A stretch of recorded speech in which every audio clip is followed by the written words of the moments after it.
আসসালামু আলাইকুম ওয়া রাহমাতুল্লাহি ওয়া বারাকাতুহু। সম্মানিত দর্শক শ্রোতা, আজকের ভিডিওতে আমরা আলোচনা করব আল্লাহর হাবিব মুহাম্মদুর রাসূলুল্লাহ সাল্লাল্লাহু আলাইহি সাল্লাম তার একজন সাহাবী হযরত জাবের রাদিয়াল্লাহু তাআলা আনহু দুইজন সন্তানকে কিভাবে মৃত থেকে জীবিত করলেন। ইনশাআল্লাহ আমরা আলোচনাটা শেষ পর্যন্ত অবশ্যই মনোযোগ সহকারে শুনব এবং ইসলাম প্রচারের উদ্দেশ্যে অবশ্যই আমরা এই চ্যানেলটিকে সাবস্ক্রাইব দিয়ে রাখব, যাতে ইসলামিক যে কোনো বিষয়ে আমাদের সামনে চলে আসে। মোহতারাম হাজরিন, আল্লাহ হাবিব মুহাম্মদুর রাসূলুল্লাহ সাল্লাল্লাহু আলাইহি সাল্লাম 1000 সাহাবায়ে কেরামদেরকে নিয়ে খন্দকের যুদ্ধে গেলেন।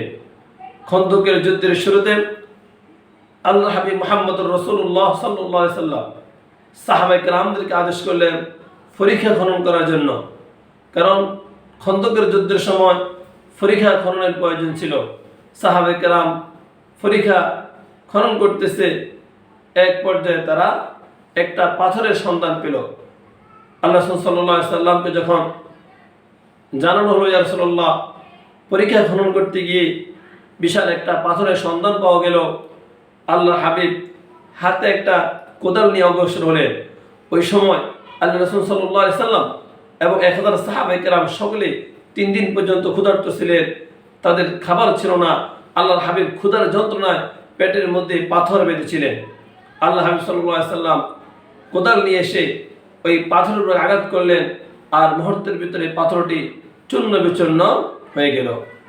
এই দিক দিয়ে আল্লাহর নবীর সাহাবী হযরত জাবের রাদিয়াল্লাহু তাআলা লক্ষ্য করলেন আল্লাহ হাবিব ক্ষুধার্ত। তখন তিনি চিন্তা করলেন যে আমি আল্লাহ রাসূল সাল্লাল্লাহু আলাইহি সাল্লামকে একবেলা খানার ব্যবস্থা করব। চিন্তাটা সাথে সাথে তিনি কি করলেন, তার বিবির সাথে এসে পরামর্শ করলেন যে ঘরে কি আছে, আমি চাচ্ছি আল্লাহ হাবিবকে একবেলা খাবার খাওয়ানোর জন্য, কারণ আল্লাহ হাবিব বড়ই ক্ষুধার্ত। তখন হযরত জাবের রাদিয়াল্লাহু তাআলা আনহুর বিবি তিনি 100 জন বের করে দিলেন। তখন হযরত জাবের রাদিয়াল্লাহু তাআলা আনহু বললেন, রুটির জন্য তো 100 জব পাওয়া গেল। তিনি তার স্ত্রীকে এই জবকে পিষিয়ে রুটি বানানোর জন্য, রুটির খামির তৈরি করার জন্য তাকে হুকুম করলেন। আর চিন্তা করলেন রুটির ব্যবস্থা হয়েছে, এর সাথে কি ব্যবস্থা করা যায়। তখন তিনি চিন্তা করলেন যে আমার একটা বকরির বাচ্চা আছে, সে বকরির বাচ্চা দিয়ে আর রুটি দিয়ে আল্লাহর হাবিবকে আমি এক বেলা খাবারের ব্যবস্থা করব। তখন সে খুশি মনে আল্লাহর হাবিবের কাছে গিয়ে বলল, ইয়া রাসূলুল্লাহ, আমি চাচ্ছি আপনাকে এক বেলা খাবারের ব্যবস্থা করার জন্য। আল্লাহর হাবিব খুশি হয়ে গেলেন। আল্লাহর হাবিব উচ্চ আওয়াজে সমস্ত সাহাবায়ে কেরামদেরকে বললেন, আমার সমস্ত সাহাবায়ে কেরাম 1000 সাহাবায়ে কেরাম সবাইকে বললেন, আমার বন্ধু জাবের, আমার সাহাবী জাবের আমাদেরকে খাবারের ব্যবস্থা করেছে, তোমরা সবাই প্রস্তুতি গ্রহণ করো। জোহর নামাজের শেষে আমরা সবাই জাবেরের বাড়িতে যাব, আর দুপুরের খাবার আমরা গ্রহণ করব। হযরত জাবের রাদিয়াল্লাহু তাআলা খুশি মনে সামনে রওনা করলেন বাড়ির উদ্দেশ্যে, যে আল্লাহ হাবিব দাওয়াত গ্রহণ করছেন। কিছু দূর আসার পরে হযরত জাবের রাদিয়াল্লাহু তাআলা চিন্তা করলেন, সাহাবায়ে কেরাম হলেন 1000, আমি তো ভাবছি আল্লাহ হাবিব একা আসবে আর আল্লাহ হাবিবের সাথে হয়তো অল্প কয়েকজন সাহাবী আসবে, কিন্তু আমার যে পরিমাণ জব আর বকরি, এতে তো 1000 সাহাবায়ে কেরামের খাবার কখনো সম্ভব না। তখন তিনি চিন্তা করলেন আর ফিকির করলেন যে না, আমি ফিরে যাই আর আল্লাহ হাবিবকে বিষয়টা আমি অবহিত করি। তখন হযরত জাবের রাদিয়াল্লাহু তাআলা ঝড়ের গতিতে আল্লাহর হাবিবের কাছে ফিরে গেলেন এবং আল্লাহ হাবিব বললেন, ইয়া রাসূলুল্লাহ, ইয়া হাবিবাল্লাহ, আমার ঘরে যে পরিমাণ খাবার আমি ব্যবস্থা করেছি তা হলো এই পরিমাণ। তখন আল্লাহ হাবিবকে সে বলল, ইয়া রাসূলুল্লাহ, 1000 সাহাবায়ে কেরাম দ্বারা তো এই খাবার গ্রহণ করা কখনো সম্ভব হবে না। আল্লাহর হাবিবের তখন হযরত জাবের রাদিয়াল্লাহু তাআলাকে বললেন, জাবের, খাবারের ভিতরে বরকত দান করে আল্লাহ তাআলা, আল্লাহ তাআলা খাবারে বরকত দিবে। শোনো, তুমি খাবারের জন্য কি ব্যবস্থা করেছ, কি খাবার আমাদেরকে তুমি দিয়ে খাওয়াবা। তখন হযরত জাবের রাদিয়াল্লাহু তাআলা বললেন, ইয়া রাসূলুল্লাহ, আমি রুটি আর একটা বকরির বাচ্চা আছে, সেটা দিয়ে আপনাদেরকে খাবার খাওয়ানোর ব্যবস্থা করার ফিকির করেছি ইনশাআল্লাহ। তখন হযরত মুহাম্মদ রাসূলুল্লাহ সাল্লাল্লাহু আলাইহি সাল্লাম হযরত জাবেরকে বললেন, জাবের যাও, যা আছে তাই রান্না করো, তবে যখন তুমি রুটি রান্না করবা আর গোশত রান্না করবা এগুলো হলে ঢাকনা দিয়ে রাখবা, এগুলো ঢাকনা খুলবে না। তখন আল্লাহ হাবিব মুহাম্মদ রাসূলুল্লাহ সাল্লাল্লাহু আলাইহি সাল্লামের কথা শুনে হযরত জাবের রাদিয়াল্লাহু আনহু চলে গেলেন, গিয়ে তার বিবিকে বললেন যে আল্লাহর হাবিব দাওয়াত গ্রহণ করছে এবং সমস্ত সাহাবায়ে কেরামদেরকে নিয়ে দুপুরে আমাদের বাড়িতে খাবার গ্রহণ করতে আসবে। হযরত জাবের রাদিয়াল্লাহু আনহুর স্ত্রী খুব খুশি। এদিকে হযরত জাবের রাদিয়াল্লাহু আনহুর দুইজন সন্তান ছিলেন, একজনের নাম হলো আব্দুল্লাহ, তিনি হলেন বড় সন্তান, তার বয়স তখন ছিল 7 থেকে 8 বছর। আল্লাহর নবীর সাহাবী হযরত জাবের রাদিয়াল্লাহু আনহু তার ছেলে আব্দুল্লাহকে নিয়ে তিনি বাইর হলেন আর ওই বকরির বাচ্চাটাকে জবাই করলেন এবং জবাই করে গোশতকে রান্নার উপযুক্ত করলেন। এদিক দিয়ে হযরত জাবের রাদিয়াল্লাহু আনহুর ছোট ভাই তখন সে ঘুমন্ত ছিল, সে ঘুম থেকে উঠলো, বের হলো। বাইর হওয়ার পরে যখন সে তার খেলার সাথী বকরিকে দেখলো না, তখন সে তার ভাইকে বলল, ভাই আমাদের বকরিটা কই? তখন তার ভাই আব্দুল্লাহ বলল, আমাদের বকরিটাকে আব্বাজান জবাই করে দিয়েছে। আল্লাহ হাবিব মুহাম্মদ রাসূলুল্লাহ সাল্লাল্লাহু আলাইহি সাল্লাম আমাদের বাড়িতে মেহমান হবে, দাওয়াত কবুল করছে, সেই সুবাদে ওই বকরির বাচ্চাটাকে জবাই করে দেওয়া হয়েছে। তখন সে তো ছোট বাচ্চা, সে বলল, ভাইয়া বকরির বাচ্চাটা কিভাবে জবাই করছে আমাকে যদি দেখাই তা। তখন আব্দুল্লাহ তার ছোট ভাইকে, সে নিজেও তো অবুঝ, সে তার ছোট ভাইকে যেখানে বকরি জবাই করছে সেখানে নিয়ে গেল। নিয়ে যাওয়ার পর একটা ছুরি দিয়ে সে তার ভাইয়ের উপরে সজোরে আঘাত করতে আরম্ভ করলো, ছুরি চালাইতে আরম্ভ করলো। ছুরি চালাতে চালাতে এক পর্যায়ে তার ছোট ভাইয়ের রুহটা তার দেহ থেকে ছুটে চলে গেল, অর্থাৎ তার ছোট ভাই দুনিয়া থেকে শেষ নিঃশ্বাস ত্যাগ করে ফেলল। এই অবস্থা যখন আব্দুল্লাহ দেখলো যে তার ভাই ইন্তেকাল করেছে, সে ভয় পেয়ে গেল। সেই সাথে সাথে কি করলো, বাঁচার জন্য একটা খেজুর গাছের উপরে উঠে গেল।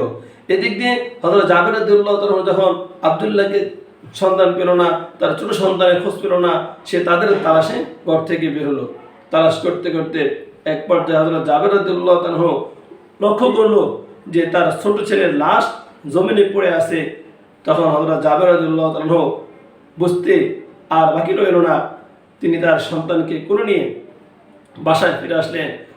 আর স্ত্রী ঘর থেকে বের হয়ে যখন সন্তানের মৃতদেহ দেখলেন, তখন স্বামী বলল, জাবের রাদিয়াল্লাহু আনহু বলল, স্ত্রী ধৈর্য ধারণ করো, শান্ত হও, আমার সন্তানকে তুমি ঘরের ভিতরে নিয়ে একটা কম্বল দিয়ে রাখো। এই মুহূর্তে আল্লাহ হাবিব যদি চলে আসে আর যদি দেখতে পারে, আল্লাহ হাবিব হয়তো মনে কষ্ট হবে। আমরা কি করি, আমাদের এই মনের কষ্টটা আমরা আল্লাহ হাবিবকে না জানাই, আমরা আমাদের সন্তান যে হারাইছি, সন্তান হারানোর বেদনা আমরা আল্লাহ হাবিবের সামনে প্রকাশ না করি, কারণ আমরা তো আমাদের সন্তান থেকেও আল্লাহ হাবিবকে বেশি ভালোবাসি। তখন কি করলেন, হযরত জাবের রাদিয়াল্লাহু আনহু তার ছেলের লাশ কি করলেন, রান্নাঘরের পিছনে একটি কম্বল দিয়ে ঢাকনা রেখে দিলেন। এদিক দিয়ে হযরত জাবের রাদিয়াল্লাহু আনহু তার বড় ছেলের সন্তানে বের হলেন। তার বড় ছেলে যখন আব্বাকে দেখলো, সে খেজুর গাছের আগা থেকে তার আব্বা জাবেরকে দেখার পরে সে ভয়ে সোজা হয়ে দাঁড়িয়ে রইল, সে নিচে নামতেছে না। সে চিন্তা করলো, যদি আমি নিচে যাই আর আব্বাজান আমাকে দেখে তাহলে আমাকে জানে মেরে ফেলবে। তখন হযরত জাবের রাদিয়াল্লাহু আনহু বড় ছেলের সন্তান না পেয়ে সামনের দিকে রওনা হলো। এক পর্যায়ে আব্দুল্লাহ চিন্তা করলো, আমি গাছ থেকে ধীরে ধীরে নেমে আমি কি করবো, একদিকে পালিয়ে যাব, যাতে আব্বা আমাকে কখনো খোঁজ খবর না পায়।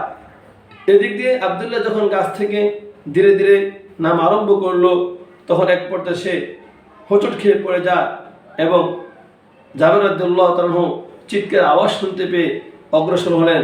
হযরত জাবের রাদিয়াল্লাহু আনহু এসে দেখে যে তার বড় ছেলে আব্দুল্লাহ এমনভাবে উপর থেকে পড়েছে, রক্তক্ষরণ হচ্ছে। এক পর্যায়ে হযরত আব্দুল্লাহ সেও মারা গেলেন। আব্দুল্লাহর মৃত লাশকে বুকে নিয়ে হযরত জাবের রাদিয়াল্লাহু আনহু বাড়িতে ফিরে আসলেন। হযরত জাবের রাদিয়াল্লাহু আনহু যখন বড় সন্তানের মৃতদেহকে নিয়ে বাড়িতে আসলেন আর এই মৃত্যু ঘটনাকে তার স্ত্রী লক্ষ্য করলেন যে তার বড় সন্তান দুনিয়া থেকে মৃত্যুবরণ করছে, তখন স্ত্রী বললেন, আল্লাহ, এটা কেমন পরীক্ষা আমাদের উপরে চলতেছি, এটা হতে পারে না। জাবের রাদিয়াল্লাহু তাআলা বলে, স্ত্রী তুমি ধৈর্য ধারণ করো, এটা হয়তো আল্লাহ তাআলার পক্ষ থেকে আমাদের জন্য পরীক্ষা।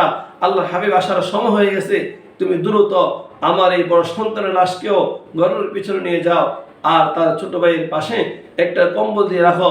আল্লাহ হাবিবের মেহমানদারি শেষ করার পরে আমরা কি করব, আমাদের সন্তানদেরকে দাফন করব। এই মুহূর্তে সন্তান হারানোর বেদনা আমাদের থেকে দূরে সরিয়ে নাও, আল্লাহর হাবিব যাতে কোনোভাবে বুঝতে না পারে। ইতিমধ্যে আল্লাহ হাবিব সাল্লাল্লাহু আলাইহি সাল্লাম আসার সংবাদ হযরত জাবের রাদিয়াল্লাহু তাআলা লক্ষ্য করলেন। তিনি আল্লাহ হাবিবের জন্য অগ্রসর হলেন। আল্লাহ হাবিবকে আহলান সাহলান দিয়ে 1000 সাহাবায়ে কেরামদেরকে স্বাগতম দিয়ে তার বাড়িতে নিয়ে আসলেন। যখন আল্লাহ হাবিব সাহাবায়ে কেরামদের সহকারে ঘরের ভিতরে আসলেন, এদিক দিয়ে হযরত জিবরাইল আলাইহিস সালামকে আল্লাহ তাআলা প্রেরণ করলেন, আমার হাবিবকে সংবাদ দিয়ে আসো যাতে আমার হাবিব একা খাবার গ্রহণ না করে। আমার হাবিব যখন খাবার খাবে যাতে জাবেরের 2 সন্তানকে তালাশ করে এবং জাবেরের 2 সন্তানকে তার বশ নিয়ে একসাথে খাবার গ্রহণ করে। হযরত রাসূলুল্লাহ সাল্লাল্লাহু আলাইহি ওয়াসাল্লাম যখন জাবেরের ঘরে প্রবেশ করবে, এক পা ভিতরে দিয়েছে, আরেক পা বাইরে আছে। জিবরাইল চলে আসলেন, আসার পর আল্লাহ হাবিবকে জানাইলেন, ইয়া রাসূলুল্লাহ, আপনি জাবেরের 2 সন্তানকে নিয়ে খাবার গ্রহণ করবেন, এটা আল্লাহ তাআলার পক্ষ থেকে সিদ্ধান্ত। এরপরে জিবরাইল চলে গেলেন।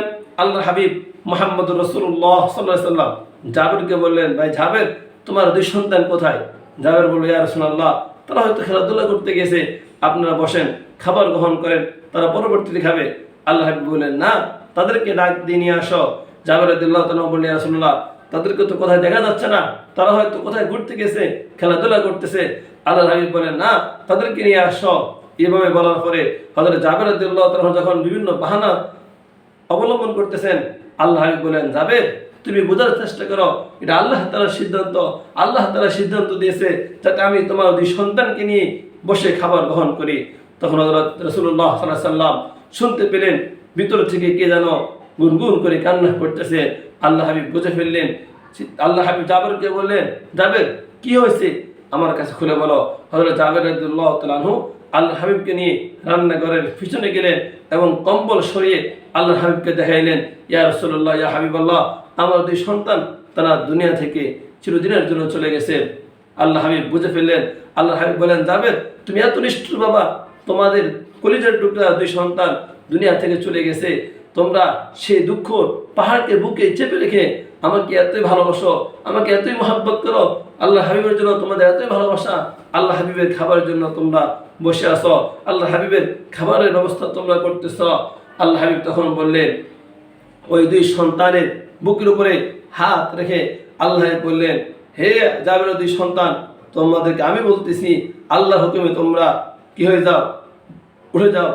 আল্লাহ হাবিব বলতে দেরি সাথে সাথে জাবের রাদিয়াল্লাহু তাআলার 2 সন্তান জীবিত হয়ে গেলেন এবং আল্লাহ হাবিব তাদের 2 জনকে কি করলেন, সাহাবায়ে কেরামদেরকে সহ খাবার গ্রহণ করতে বললেন।